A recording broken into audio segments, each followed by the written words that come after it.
Well, hello and welcome back to yet another incredible video. And today I am jumping into Christmas with some beautiful and easy Dollar Tree DIYs that are going to bring magic to our homes this year. This is going to be fun, you guys. Let's get into it. So it is no surprise that your girl loves cardinals. So for this first DIY, I'm going to be using a wooden tray that I got from Hobby Lobby, a cardinal transfer from Temu, and some handles. Now these are just cabinet handles that I picked up from my Dollar Tree. And you guys are going to watch as I turn this into a beautiful, beautiful tray.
So this second DIY may be my favorite, and right away you're going to see me jumping into spray painting some stencils that I picked up from Temu. Now I am not going to use these as a regular stencil. I am going to use them in a completely different way, and you guys will watch that. Once I get these spray painted, I'm going to come back inside and grab some beautiful frames from the Dollar Tree, and along with some letters and another Dollar Tree item, I'm going to pull these together into a beautiful Christmas piece.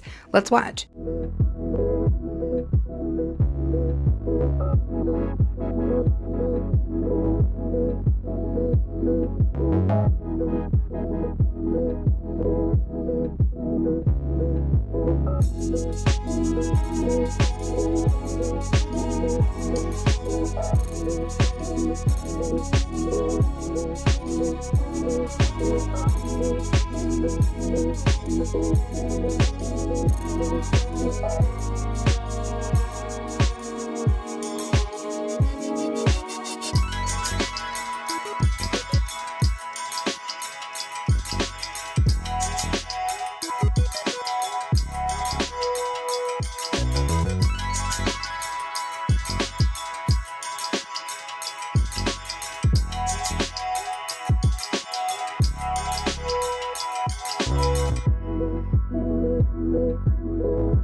Okay, so for this third DIY, I am whipping out some Dollar Tree frames and another one of those incredible Temu cardinal transfers to pull this together. First things first, I go ahead and get my frames spray painted black, and then you'll see me come back inside and pull these items together into what either is my favorite or my second favorite piece of this video. But you guys make sure to let me know in the comments which one of these DIYs really spoke to you, or if they all did.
Well, as always, I thank you guys so much for taking a moment to watch this video. I hope that you enjoyed it. I hope that you will also choose to subscribe if you haven't already. And of course, I invite you to come back, hang out, and be okay with us.